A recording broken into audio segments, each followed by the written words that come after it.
Welcome back to Inside Vietnam. Most of the stories we tell on this channel have a certain shape to them. A man arrives, he meets someone, he falls, he loses, he goes home, or he doesn't. You know the shape by now. That's why we tell them, because knowing the shape is supposed to protect you. Today's story is a bit different. Today we're talking about a man who knew the shape. He'd heard the warnings. He'd read the forums. He spent nearly 3 decades in the Irish police, the Garda, interviewing people for a living, watching for inconsistencies, clocking the moment a story starts to bend. He is, by any reasonable measure, one of the last people you'd expect to end up sitting across from us, telling a story like this one.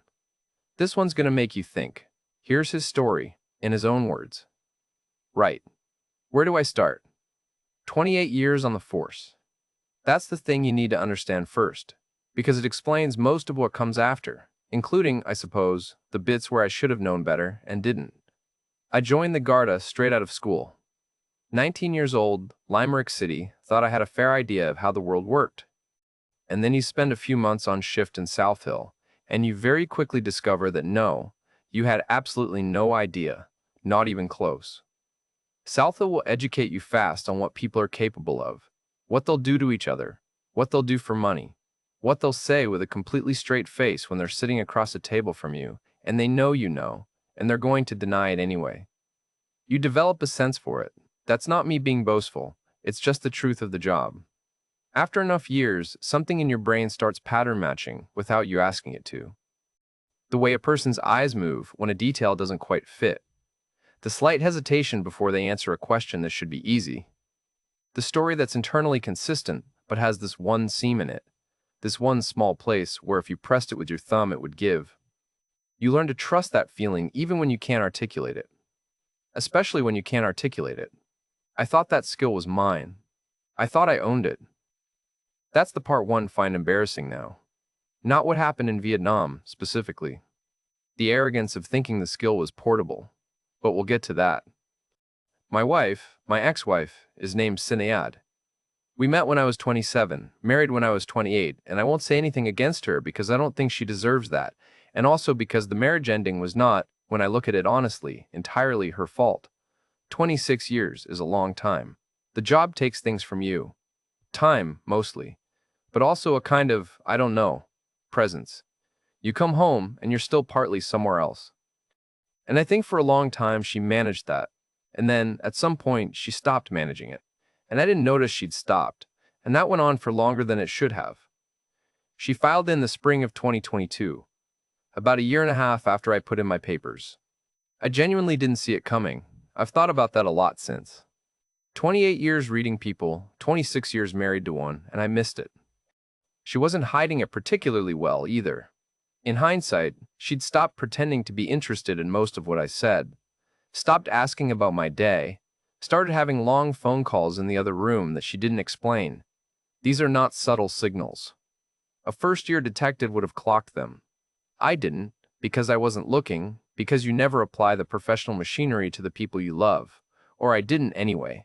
I spent 3 decades clocking when someone's story didn't add up, and missed the one right there in my own sitting room for about 10 years. Make of that what you will. The settlement was what it was. She got the house in Doyle, which was fair enough. She'd been the one actually living in it and half my pension, which hurt more. I came out of 26 years of marriage with a rented flat in Raheen, a Garda pension that cleared roughly $18.50 a month after the split, and a savings account with €82,000 in it from the settlement. I'd look at that number sometimes and try to decide if it was a lot of money or not. Depends on the evening. Some evenings it felt like enough to do something with. Other evenings it felt like a receipt. Here's what your life was worth. My eldest, our wife, stopped returning my calls pretty much straight away. That I did find hard. I thought we'd been close. Maybe I was wrong about that too. Her sister Neem was polite in the way that feels worse than silence, if you know what I mean. The birthday text that arrives at exactly 11:30 at night, like she'd reminded herself, and couldn't put it off any longer. So, 54 years old, retired.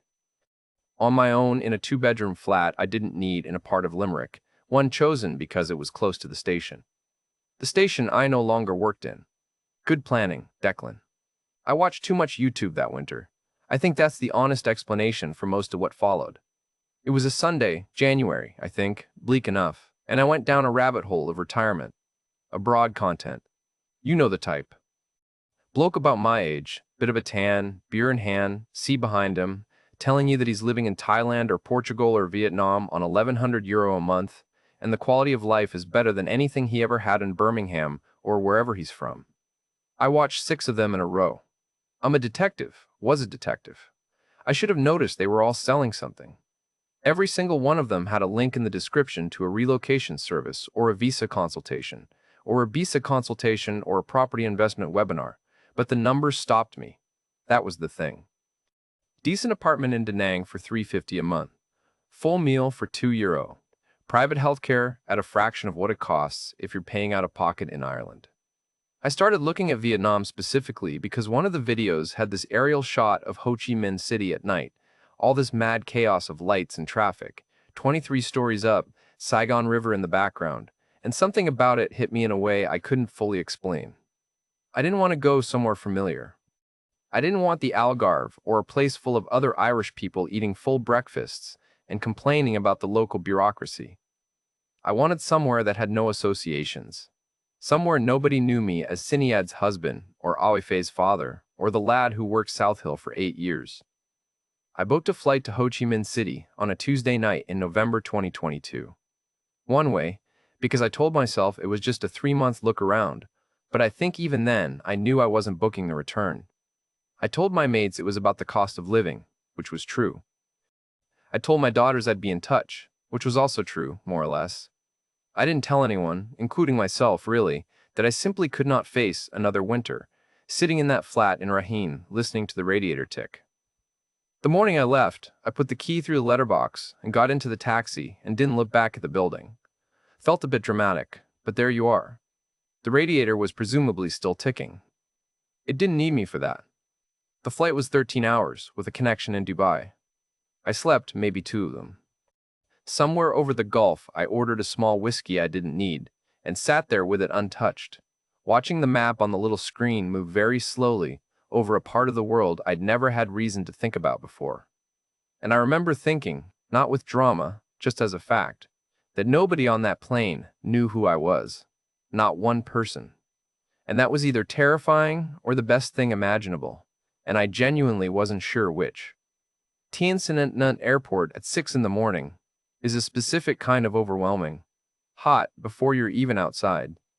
The air hits you in the face like a warm, damp towel the second the terminal doors open, and then the noise, motorbikes, horns, shouting, a man on a loudspeaker saying something in Vietnamese that sounded urgent but probably wasn't, and I stood there on the pavement with my 2 bags and a printout of a hotel address and thought, right, well, here we are then. I've been to Spain twice, Lanzarote both times, which I think hardly counts.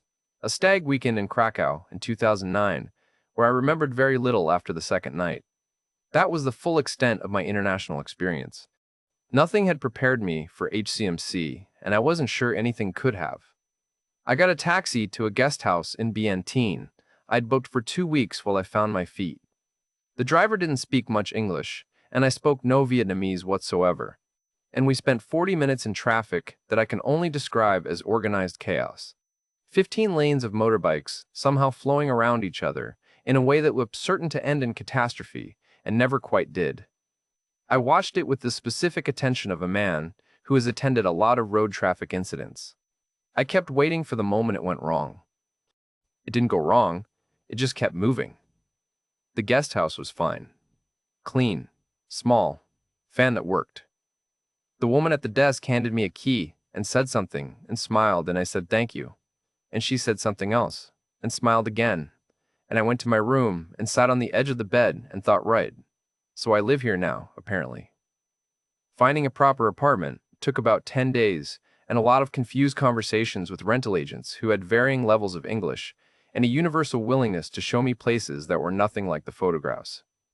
But eventually, I found a 1-bedroom in Bien Thanh, same district, which I'd started to get a feel for, on a narrow mum off Ma Mun. 3rd floor, no lift, clean bathroom, a small balcony that looked out over a tangle of power lines, and a woman below who sold bonbon from a cart every morning at 6. The landlord wanted 8 million VND a month. I did the maths on my phone. 3 on €10. My last flat in Raheen cost 1,040 a month and had a damp patch in the corner of the bedroom that the landlord had painted over twice without fixing. I signed the lease for the bean-themed place the same afternoon. That was the first moment I felt something shift. Not excitement exactly. More like pressure releasing. The maths of my life, which had felt tight and bleak and fixed in Limerick, suddenly had room in it. I built a routine fairly quickly. That's the guard in me. I don't do well without structure, and I know it. Up early, Che Fils Usra from the cart downstairs, which is iced coffee with condensed milk, and which I know sounds wrong, but is in fact one of the best things I've ever put in my mouth. Then walking, for hours sometimes. I had nowhere to be. That took some getting used to. I'd spent 28 years having somewhere to be every day, and the formlessness of retirement had been one of the things grinding at me in Raheen. But here the formlessness felt different. It felt like mine. I ate at plastic stool places on the pavement, or I'd point at whatever the person next to me was having and trust the outcome. Mostly it was excellent.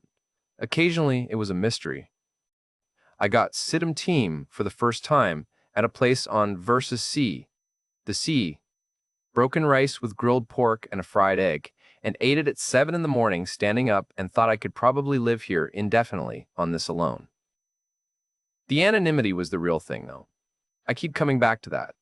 For nearly 30 years, I was known in Limerick in a specific way, as a guard, which means people are always slightly performing for you, whether they mean to or not. Then for a while, I was known as Sinead's husband, or as Awefe's father, or as the fella whose marriage fell apart. In Binch then, I was just the quiet table four with the paperback. Nobody had a file on me. Nobody was performing. The coffee shop on the corner, a little place, no name on the door that I could read. Just 3 tables and an old woman who refilled your glass without being asked. I went there every morning for 3 months, and she never once looked at me like I was anything other than a man who wanted coffee. That was, I realize now, exactly what I needed. I was careful, the way I am about most things. I got the e-visa sorted before I left Ireland, then started researching longer stay options. I read the expat forums obsessively. Irish nationals can get a 1-year visa now, which wasn't always the case. The rules change, and you have to stay on top of them, which is something nobody mentions in the YouTube videos alongside the sunset shots. I opened a local bank account, which required more paperwork than I expected, and an afternoon in a Vietcom bank branch where I smiled a lot and pointed at things. Got there eventually. The forums were useful for practical stuff. They were also, if you read them long enough, a catalog of disaster. Man after man describing the same trajectory arrived, met someone, money started moving, things fell apart. I read these posts in the evenings with a BSI goon and filed them away. I thought at the time, not that man. I'm the man who reads those posts and learns from them. I was quite confident about this. I found a small group of regulars at a rooftop bar near the apartment, a couple of British lads. An Australian named Pete, who'd been in HCMC for 6 years and had opinions about everything. An American from somewhere in the Midwest who was teaching English and deeply unhappy about it. We'd meet 2 or 3 times a week. The conversations you have in those places, between men of a certain age who've all ended up somewhere unexpected. They start careful and get surprisingly honest after the second drink. Pete told me about his first year. The British lads told me about theirs. I listened. I thought, I won't do those things. I'm paying attention. The language exchange evening was Pete's idea, actually. He said it was a good way to meet local people without the transactional atmosphere you get in bars around the backpacker areas. Organized thing, promoted on a Facebook group, Vietnamese people wanting English practice, foreigners wanting Vietnamese, or just human contact that wasn't other expats. Held at a cafe on Le Thon Tuan in District 1, every second Thursday. I went along one evening in late June, about 5 months in. The cafe had mismatched chairs and smelled of coffee and something floral I couldn't identify. Little tables set up for 4, name tags, a format where you rotate after 40 minutes. Slightly awkward, surprisingly warm. The Vietnamese people were earnest in a way I found genuinely charming. They prepared questions, some of them written in notebooks. What is your job? What is your favorite food? What do you think of Vietnam? I was at a table with a young lad studying engineering, a woman about my age who was learning English for work, and a woman named Lynn, 38, primary school teacher. District 7 school, 40 minutes on her motorbike each way. Her English was careful and formally structured. She apologized for it almost every sentence, which I told her was unnecessary, which she then apologized for. She laughed at that. A genuine laugh, quick, slightly surprised. She talked about her students. A particular boy in her class who was struggling with reading, she'd been working with him individually before school on Tuesdays and Thursdays. A girl who'd drawn her a birthday card with a picture of what was apparently meant to be Lynn, but looked more like a small purple tree. She described the card with the specific affection of someone who still has it somewhere. That's the detail that registered, not that she was attractive, she was, but that wasn't it. It was the specificity. The Tuesday and Thursday mornings.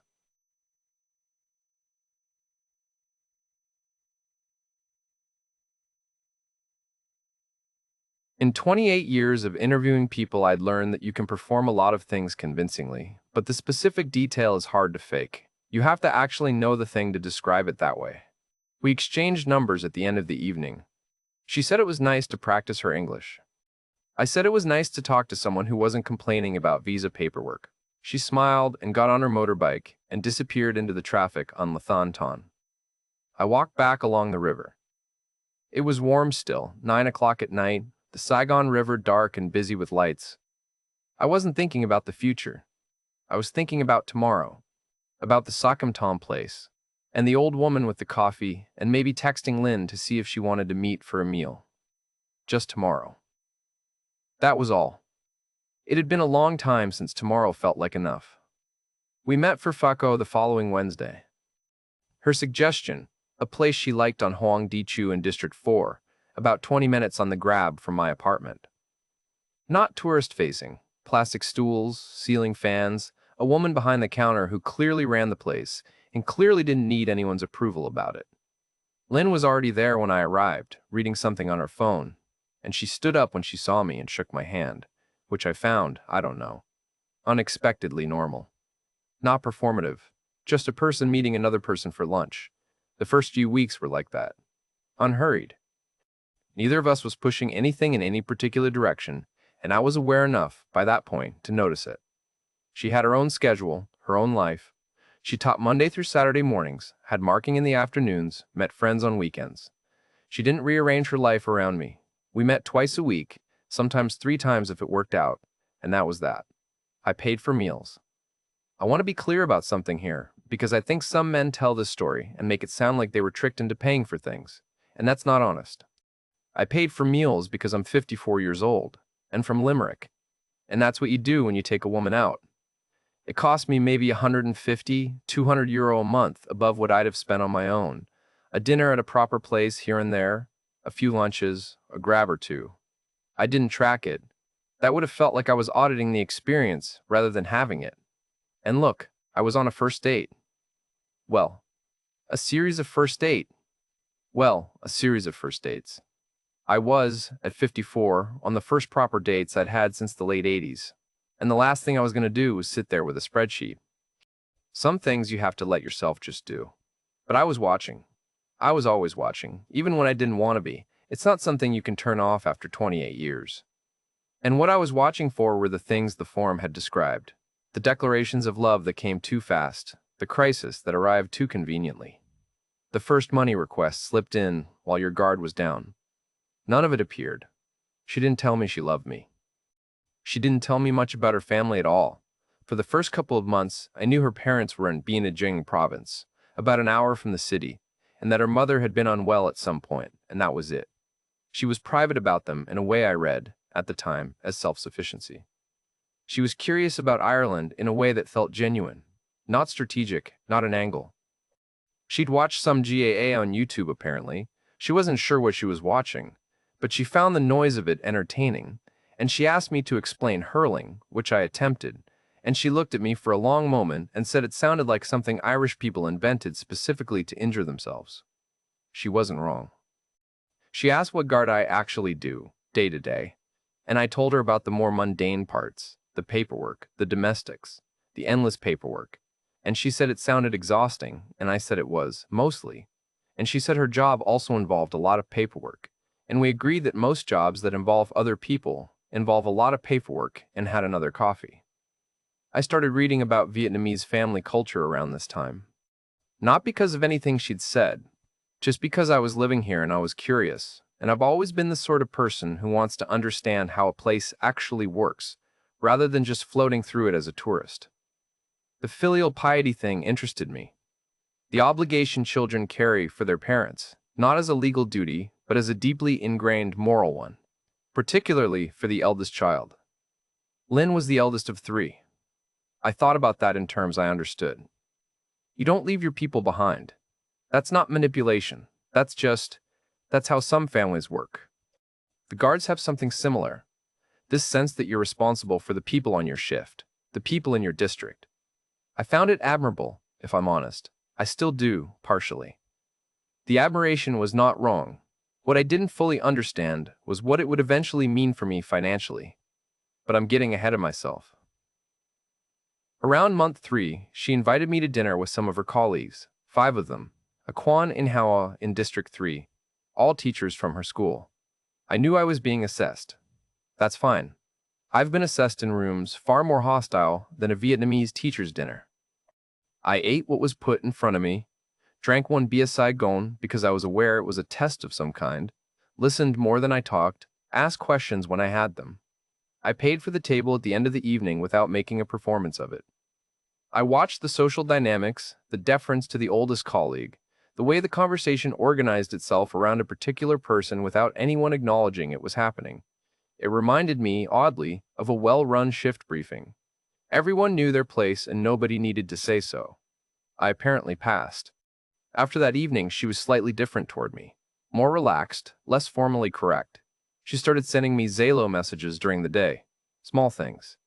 A photo of a cat sitting on a motorbike outside her school. A question about whether I'd ever eaten bun bu huang. I hadn't. She told me we should fix that.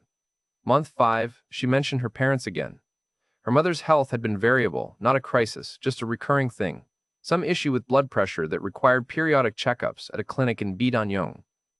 She mentioned it the same way she'd mentioned the hurling, as a fact, not a point of concern, just information about her life that she was sharing, now that she was sharing information. I registered it and moved on. Month 6, she asked if I'd like to meet them. Every man knows that question regardless of what country you're in.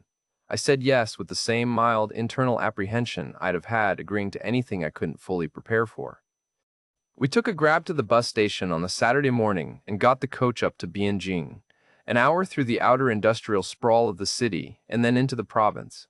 Her parents' house was on a narrow road off the main market town, a 2-story concrete place with a small altar just inside the front door, incense burning, photographs of people I didn't know. Her mother was small and watchful, the way some women of that generation are, taking everything in quietly from behind a cup of tea.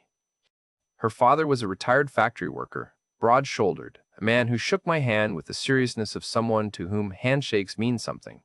He didn't speak English, and I didn't speak Vietnamese, and we managed fine. There was more food than I've seen outside an Irish wedding. Her younger brother was there, a lad of about 30, and a sister in her late 20s, and various people whose exact relationship to the family I never fully established. Everyone was warm. The children ran around. Somebody put a bia Saigon in my hand and pointed me toward a plastic stool in the yard, and I sat there in the afternoon, heat eating things I couldn't name, and thinking that this was fine. This was actually fine. I think about that afternoon sometimes. How easy it was. How it felt like the most natural thing in the world to be sitting in that yard with those people. I don't think the warmth was manufactured. I think they were genuinely hospitable and genuinely curious about their daughter's Thai boyfriend. And I think that warmth was real, and also that it carried expectations I hadn't priced in. But that Sunday, driving back to the city on the coach with Lynn asleep on my shoulder because she'd been up since 5, I wasn't thinking about any of that. I was just comfortable. That's the word. Comfortable in a way I hadn't been in a long time. Then about a week later, her phone rang on a Sunday afternoon in my apartment. She was sitting across from me. I was reading. She looked at the screen and something in her face changed slightly, not dramatically, just a small shift. And she answered it. and spoke for a few minutes in Vietnamese and then hung up and was quiet for a moment. Her mother, she said, the clinic had found something. She needed to go to Sha Ru, the big hospital in District 5, this week. I said I was sorry to hear that. I asked if she was all right. She said she was fine. She said her mother would be fine. She said the hospital was very good, but expensive. These things always were. She said it twice, actually. Over the course of that afternoon, not looking at me when she said it, just placing it in the room. I knew what that was. I'd seen it done. I understood the mechanism completely, and I chose to ignore it, which is a different thing from not noticing it. And I want to be clear about that distinction. The diagnosis was real. I want to say that clearly. Hypertension with some cardiac involvement, serious enough to require proper hospital care rather than the local clinic in Bien Dong. I know this because I looked it up later, matched what Lin had described against what Chiandari would actually treat, checked the typical costs. It all held together. Her mother was genuinely unwell. I think it's important to say that, because this story is easy to tell as a simple con, and it wasn't a simple con, and if I told it that way I'd be lying to you, and also letting myself off the hook for my own decisions. The bill came to 45 million VND, about 1,650. Lin didn't ask me for it. I want to be precise about this too, because the mechanism matters. Over 2 days she mentioned the hospital cost twice, both times as a statement of fact. Both times as a statement of fact. Both times not quite looking at me when she said it. The hospital was expensive. Her teacher's salary, she earned about 12 million VND a month, roughly 440, which is a decent wage by Vietnamese standards, but doesn't leave much room for a major medical bill, simply didn't stretch to it. I've sat across tables from people doing exactly that, placing information in the room, leaving the space for you to fill. It's a technique, sometimes conscious and sometimes not, and I recognized it the moment she did it. And I made a decision. I told her I'd like to help with the hospital costs, if she'd let me. She looked at me for a moment, that watchful look her mother had, actually, and then she said, "Thank you," and cried. Not loudly. Just tears, quietly, looking at the table. I've seen a lot of crying in interview rooms. Performed crying has a specific texture. It arrives and departs on cue. It's slightly too much or slightly too little. There's usually a tell in the eyes. Hers wasn't like that. It was the crying of someone who'd been carrying something and had just been allowed to put it down for a moment. I was certain of this at the time. I'm less certain now, not because I think I was wrong about that specific moment, but because I've come to understand that certainty about tears is itself a form of arrogance. I transferred 45 million VND to her account the following morning. 45 million dong. 1,650 euro. I did not find this difficult. What I didn't fully understand, and this is the honest part, the part one have to own, was that by doing it I had accepted a role, not boyfriend, something with more structural weight than that. I learned the phrase later, Ingji Yu, Yu Hoja. He, Yu Hoja, her sponsor, in a sense. The person whose presence in her life means the family doesn't have to worry about certain things anymore. I didn't know the word at the time. I just noticed, when we went back to Bienjdong the following month, that her father shook my hand differently, more settled. Like a man who has received information that resolves a question he'd been sitting with. The subsequent requests didn't come from Lin. That's the thing I keep trying to explain when people ask how a former detective got drawn into this. They didn't arrive as requests at all. They arrived as situations. Her younger brother, Min, the lad of about 30 I'd met in the yard, had his motorbike break down in October. Not a fabricated breakdown. I saw the bike. A Honda Wave that had clearly been repaired several times already and had finally given up on a specific component. The repair cost 3.5 million VND, about 130. Lin mentioned it the same way she mentioned everything, as information, not as an ask. Min used the motorbike for work. Without it, he couldn't get to work. This is not a complex moral situation. I gave her the money, and she passed it on, and Min came to say thank you at the next family dinner. And it was all entirely normal. That's what I mean. It was normal. Each thing was normal. DTE came in February.me. Namas Prab Bat, my first Vietnamese Lunar New Year. I'd been reading about it, The way I read about everything here, methodically, trying to understand the actual mechanics of the place rather than just experiencing it as a spectator. The Lizi tradition. Giving money in red envelopes to family members, particularly children and elderly parents. It's an obligation with genuine social weight behind it. The kind of thing where not doing it says something about who you are and what you think of the people you're with. Lynn explained that as a member of the family's extended circle, her parents would expect something from me. I looked it up. She was right. This is simply what you do. I gave 10 million VND, 370 euro, for Tinti. And TED itself, I want to say this carefully because I don't want to make it sound worse than it was, and also because I need you to understand why I kept going. TED itself was one of the finest 2 days I spent in Vietnam.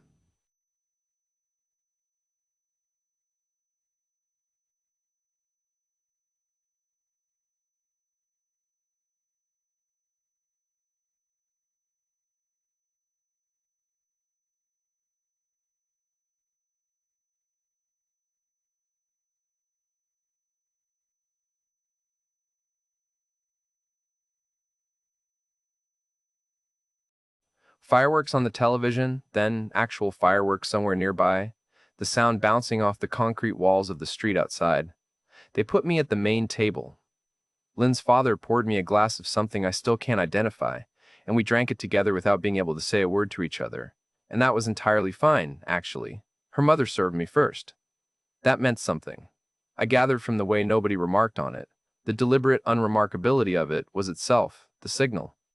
I was being included, not as a guest, as something closer to family. I sat there that first evening with a bowl of banchet and a glass of whatever the mystery drink was, and I thought, and this is the part one find difficult to tell because it sounds pathetic when you say it out loud, I thought, this is what I came here for, not the weather, not the cost of living. This. A table with people around it and a reason to be at it. Ao Wei Fei hadn't called it Christmas. I'll leave that there. 2 months after Tai, the family home needed repainting. The exterior, which I'd noticed was in poor condition when I first visited. Lynn mentioned it as a family project. Everyone was contributing what they could, she said. The quote was 25 million VND, about 920. Would I like to contribute? The house did need painting. I had seen it with my own eyes. I gave them the money. I want to give you the running total now, because I didn't do it at the time and the not doing. It was deliberate. I didn't want to count. Counting would have made it feel like something other than what I was telling myself. It was even family call. So now, looking back with the accounting, I refused to do then. By the end of month 12, between the hospital bill, the motorbike, the tea money, the house painting, and various smaller things I'm probably forgetting, I had transferred approximately 7,000 euro to Lynn or her family. 7,000 euro in 12 months. And here's the thing I need you to sit with, because it's the uncomfortable center of this whole story. I didn't feel robbed. I felt like I had a family again. And I'm not sure, even now, that those two things are as different as I'd like them to be. There was a post on the expat forum around this time, a British lad describing his situation in the kind of careful, oblique language people use when they're not quite ready to call something what it is. Hospital bill, brother's motorbike, .et. I read it over my BS Saigon one evening and thought, different situation, different woman. Mine actually cares, I thought that. I genuinely thought that. And I'm telling you that not to make you feel sorry for me, but to make you understand that the gap between what I knew professionally and what I was willing to see personally was, at that point, approximately the width of a continent. January 2024. 1 year in Vietnam. I was comfortable, genuinely. The country was working for me in the ways I'd hoped. The apartment, the routine, the food, the anonymity, all of it still good. Lynn and I had settled into something that felt, from the inside, like a real relationship between two adults who liked each other and were building something incrementally. I had no serious doubts. I want to be honest about that. The apartment conversation was 2 months away, and I had no idea it was coming, and I had no serious doubts. February and March 2024, months 13 and 14. I'll go through them quickly because the individual items don't matter as much as the accumulation, and I want you to understand the accumulation. Ling's niece, her sister's daughter, 8 years old, needed school fees for the new academic year. The Vietnamese school system has a public component and a supplementary fee component that parents are expected to cover, books and uniforms and various extras that add up. The total was 6 million VND, about T20. I paid it. I'd met the girl at TTDDD. She was the one who'd hidden behind her mother's legs every time I looked in her direction, and then spent the whole second day following me around at a 10-pace distance. I was fond of her. A cousin on Lynn's father's side had a motorbike taxi business, Zeom, the informal driver service that half the city depends on, and one of his bikes needed a repair significant enough that he couldn't cover it himself. 8 million VND, roughly 300. A contribution was appropriate, Lynn said. I contributed. There were smaller things, a medical copayment here, a household thing there. I'm not going to itemize all of it because I didn't track it at the time, and I can't reconstruct it precisely now. What I can tell you is that by the end of March, the total since the hospital bill had reached approximately €11,000 in direct transfers, with another 4,000 in what I've since come to think of as the ambient costs, the meals I bought for extended family members, the taxi fares I covered, the contributions to things I was informed about rather than asked about. €15,000 total. Across 14 months. I want to be precise here, I was not destitute. My pension was still clearing the Bianthine rent, and my living costs with room to spare each month. My savings were at €67,000. I was not in any financial difficulty, but €15,000 in 14 months is €15,000, and if I'd written that number on a piece of paper at the start and shown it to myself, I'd have put it in a different category than I actually did. That's the point of not counting. The not counting was doing work. In late February, I spent a month in Danang. First proper trip outside HCMC since I'd arrived. Lynn had her school schedule, I had no obligations. I took the train up and rented an apartment on the west side of the Han River for 3 weeks at 9 million VND a month, about €330, which included a view of the bridge and a market directly below where I ate bun mum every morning for 20 days, and was extremely happy about it. Da Nang is a different place to HCMC, quieter. The scale is human rather than overwhelming. You can cycle to Minga Key Beach in 15 minutes and sit there in the morning before the day heats up and feel, genuinely, that you're living rather than just coping. I thought about relocating, filed it away, came back to HCMC. And then, in March, over bowls of fiesta at the place on Hoang Diu, that had become something like our regular, Lynn raised the question of the apartment. She didn't frame it as a proposal. She framed it as a practical observation. Her commute from Phun Hoan to District 7 was long. My lease in Bien Tien Thien was month to month. We'd been together over a year. Would it not make sense, she wondered, to find somewhere together, somewhere stable? Her cousin, it happened, was selling a unit in Tan Bien, convenient for both of us, she pointed out. 1.8 billion VND. I did the maths while she was talking. €66,000. The logic was not wrong. I want to acknowledge that. The commute was real. I'd been in her apartment enough to know she found it genuinely tiring. The month-to-month arrangement enough to know she found it genuinely tiring.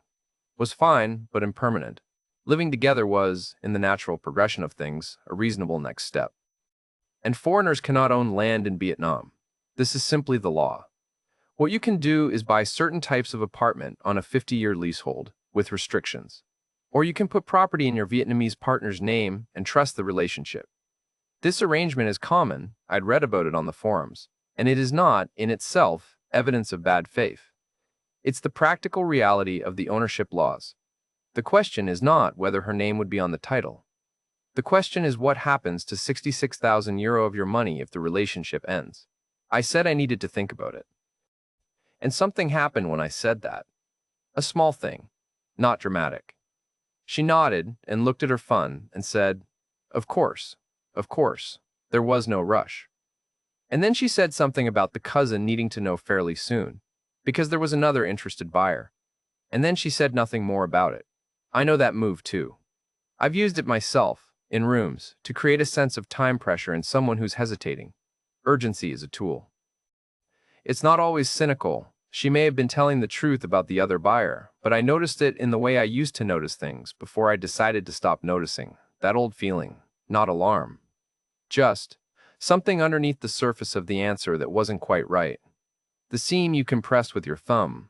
I didn't say no. I didn't say yes. I went home to bin the thing and made a note on my phone.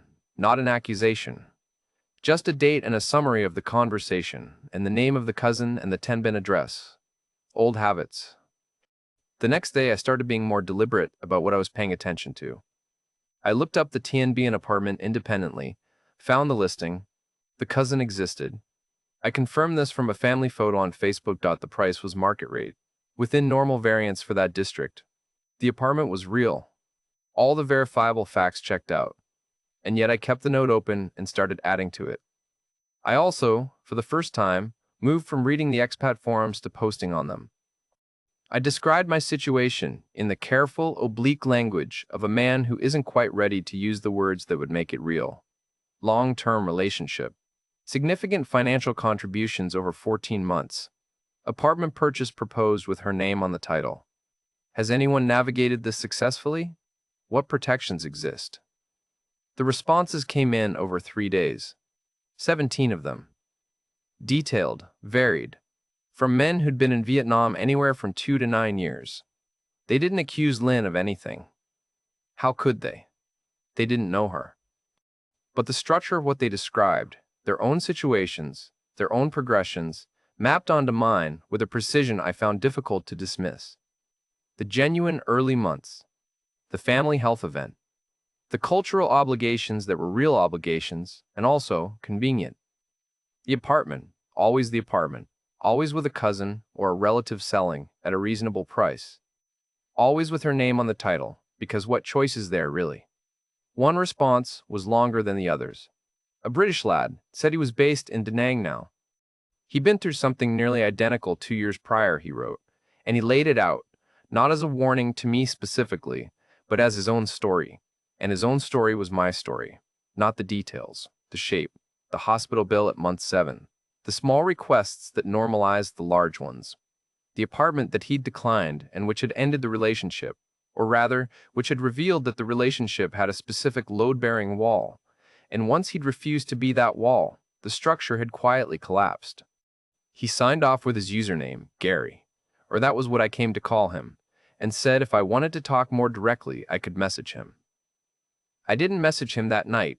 I sat on my balcony in Bean Cheege with the BSI goon, looking out at the tangle of power lines and the street below, and I thought about the apartment, and I thought about the running total, and I thought about Lynn's father's handshake changing quality after the hospital bill, and I thought about 7 stories with different names and the same bones, and I thought, I still don't know. I still genuinely don't know if this is what it looks like, but I was watching now, really watching, with the professional machinery running, not just idling. And I'd been in enough rooms to know that once you're watching like that, the answer usually presents itself. You just have to be patient and not want it to be something other than what it is. That, it turned out, was the hard part. A few weeks after the apartment conversation, I brought it up again myself. Not as a refusal. I was careful about that. I framed it as due diligence, sensible planning, the kind of thing any reasonable person would want to think through before a major financial decision. We were having dinner at a Bun Bio Hua place near her apartment in Funua, a small family-run place, with 2 plastic tables on the pavement and a pot that had probably been on the boil for 20 years. I waited until we'd eaten, until the conversation had been easy for a while. Then I asked her, as plainly as I could, if we bought the apartment together and things between us didn't work out, what would happen to my investment? I watched her process the question. That's not a figure of speech. I watched it the way I used to watch people in rooms, the half second before the answer, where the real information is. She didn't answer what I asked. She answered something adjacent to it. She said she didn't understand why I was thinking about us not working out. She said if I was having doubts about the relationship, she wished I'd said so directly. She said she had never taken anything from me that she hadn't needed, and that she thought I knew that about her, and that this question, the way I'd asked it, the way I was looking at her, told her something about whether I actually trusted her. I recognized every move. Not as calculated manipulation, maybe it wasn't. Maybe that response was simply genuine hurt wearing the shape of deflection. I genuinely don't know. What I know is that she answered the question she wished I'd asked, which was whether I trusted her, and left the question I actually asked. What happens to 66,000 euro if we separate, sitting on the table between us, untouched? I de-escalated. I said I was thinking aloud, that I didn't mean it the way it sounded. She accepted this. We ordered more tea. The conversation moved on, but I kept the note on my phone open. Over the following 6 weeks, I added to it methodically. Not obsessively. I wasn't building a prosecution file. I was just noting what I noticed. What I noticed was this. 9 times in the previous 5 months, a family financial situation had arisen within 2 weeks of a period of particular closeness between us. I'm not saying that's impossible by chance. 9 times across 5 months isn't a sample size that would satisfy any evidentiary standard I ever worked to. But it was a pattern. Patterns are worth noting even when you can't prove causation. 3 times, Lynn's account of her salary, 12 million VND a month, roughly 440 euro, implied a level of ongoing family support that the maths didn't support. She was the eldest. She had obligations. I understood all of that. But the total of what I knew she was providing for her family, before factoring in her own rent and living costs, exceeded her take-home pay. Something was making up the difference. She'd never mentioned savings. She'd never mentioned another income source. And twice, her descriptions of her mother's health episodes had included specific medical details, drug names, procedures, that didn't quite correspond to what I found when I looked them up. Not impossible. Medical terminology is imprecise when it crosses a language barrier. Possibly she'd misremembered. Possibly I was looking at the wrong sources. But imprecise in a way I wouldn't have noticed if I hadn't been paying attention. That's the complete list. That's what I had. In 30 years of policing, I've seen stronger cases go nowhere and weaker ones convict. This would not have been enough. Not for a charge, not for an arrest, barely enough for a formal interview. In my own life, it was sufficient. I messaged Gary, the British lad from the forum, in early May. We talked online for a week, and then he called me one evening, and we spoke for an hour. He'd been through it 2 years prior. A woman in Saigon, almost the same structure.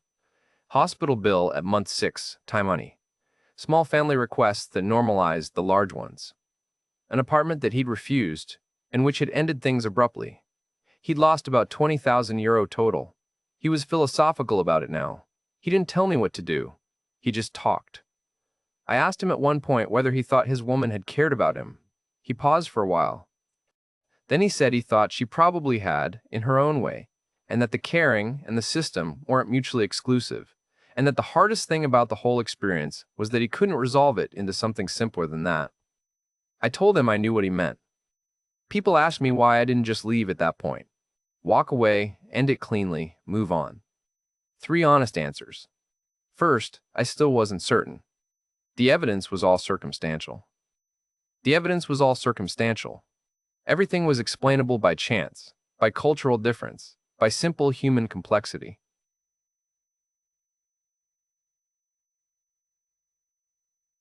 The salary maths could have an explanation I didn't know about. The medical imprecision could be translation noise. I had enough to make me doubt. I didn't have enough to be sure. Second, Vietnam itself was not the problem. I liked this country. I liked waking up in the morning and getting my kaifi sana and walking somewhere I hadn't walked before. I liked the food and the noise and the fact that nobody cared who I was. The country was not Lynn, and I didn't want to conflate the two. Third, and this is the one I find hardest to say, but I said I'd be honest, so here it is.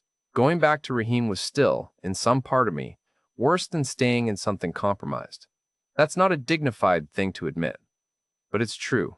I want to say something about Lynn here, because I think this story is easy to tell as a simple exploitation story, and it isn't that, and I'd be doing something dishonest if I let it land that way. Her family genuinely needed support. That's not fabricated. Taught her mother's cardiac condition was real. Min's motorbike was actually broken. The house genuinely needed painting. Vietnamese family obligation is real. It's deep. It's not invented for the benefit of foreign boyfriends. Lynn was the eldest child of parents with limited means and a genuine cultural responsibility to ensure they were cared for. She did what she had to do to provide for them. I was, for a period, part of how she did that. The care was real. The need was real. And the system was also a system. Those things are not mutually exclusive. I think they were all true simultaneously. I think that's the honest version of what happened.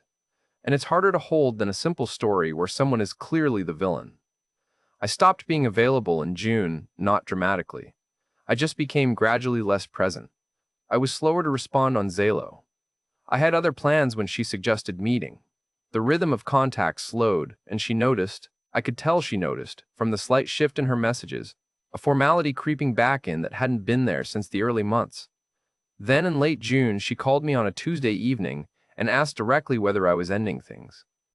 I was sitting on my balcony with a BSI gone and the power lines and the street noise below, and I said I wasn't sure what I was doing, which was, genuinely, the most honest thing I'd said to her in weeks. She was quiet for a moment. Then she said she thought I had made a decision already. I said, maybe. She said, okay, and there was something in that, okay, not cold, not devastated, just a kind of settling, like someone adjusting to a weight they'd been expecting. And we talked for a few more minutes about nothing in particular, and then said goodbye. I never accused her. Not once. I had no proof that would satisfy the standard I'd applied for 30 years. I had a weight of evidence. Enough for my own life. Not enough to put on anyone's permanent record. By July, the contact had essentially stopped, not ended with a scene. Just the tide going out, gradually, until one day you notice the shore is dry, and you can't remember exactly when the last wave came in. I suspect that suited her. No confrontation, no face lost, no ugly ending to manage. Whether that's Vietnamese or just human, I honestly couldn't tell you. The final accounting, €15,500, total, across 19 months, the €66,000 apartment, not purchased. My savings, €68,000, diminished but intact. I booked a bus to Da Nang. I texted Gary to say I was coming. I gave notice on the B&H then apartment and left the key with the landlord and didn't look back at the building, which felt, if I'm honest, slightly familiar. Da Nang in July is hot in a different way to HCMC. Cleaner heat, if that makes sense. Less of the density pressing down on you. The bus from the city took about 16 hours overnight, and I arrived at 6 in the morning with a bag and a number for Gary, and no particular plan beyond finding a coffee. He met me at a place near the Han River Bridge, a small cafe that did proper caille fei trong, the egg coffee, which I'd never tried, and which sounds deeply wrong and is in fact very good.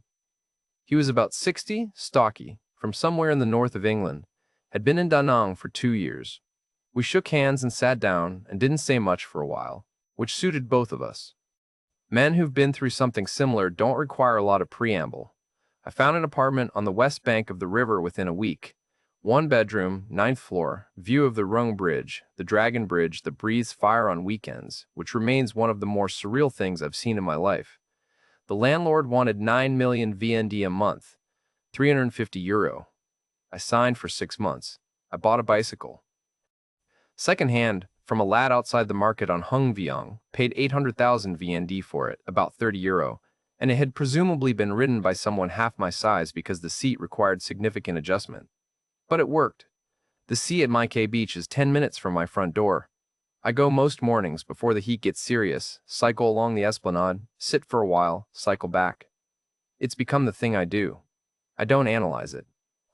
Gary and I have dinner once a week, usually at a place in the Sintrai district that does grilled fish and cold bia huai and has plastic chairs arranged around an open kitchen.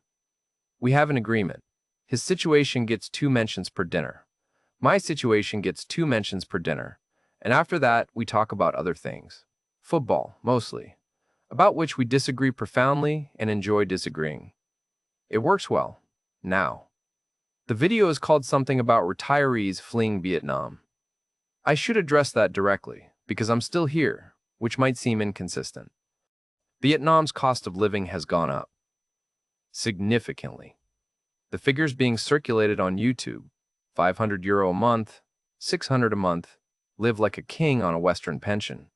Those numbers are not 2024 figures. They are 2018 figures being recycled by content creators who either haven't updated their research or have a financial interest in keeping the dream alive. My actual monthly outgoings in Da Nang, Currently run to about €950 all in, rent, food, transport, the occasional evening out. My pension clears 1850, minus the portion that went to Sinaed, which leaves me €925 after rent. I make up the difference from savings, modestly. It is manageable. It is not the fairy tale. The visa situation is its own uncertainty.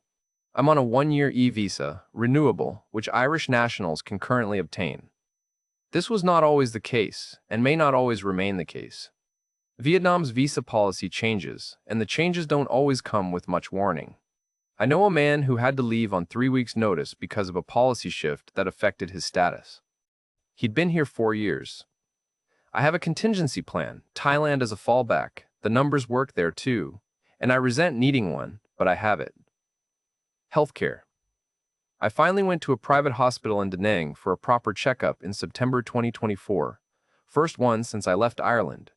Vinmec, clean, efficient, English-speaking staff. The whole experience was fine.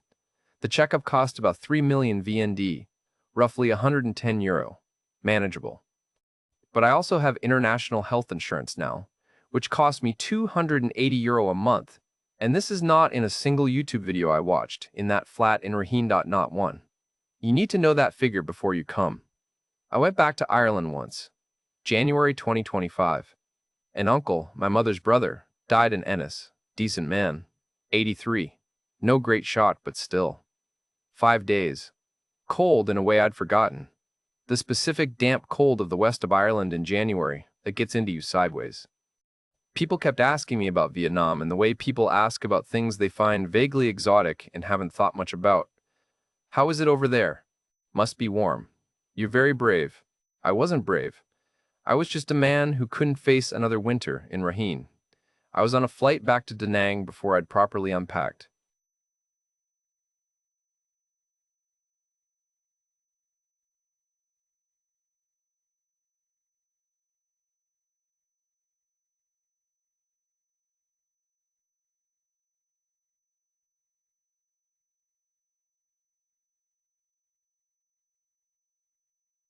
Formal in the way that things are when they've been cold for a while, and someone decides, carefully, to try to warm them.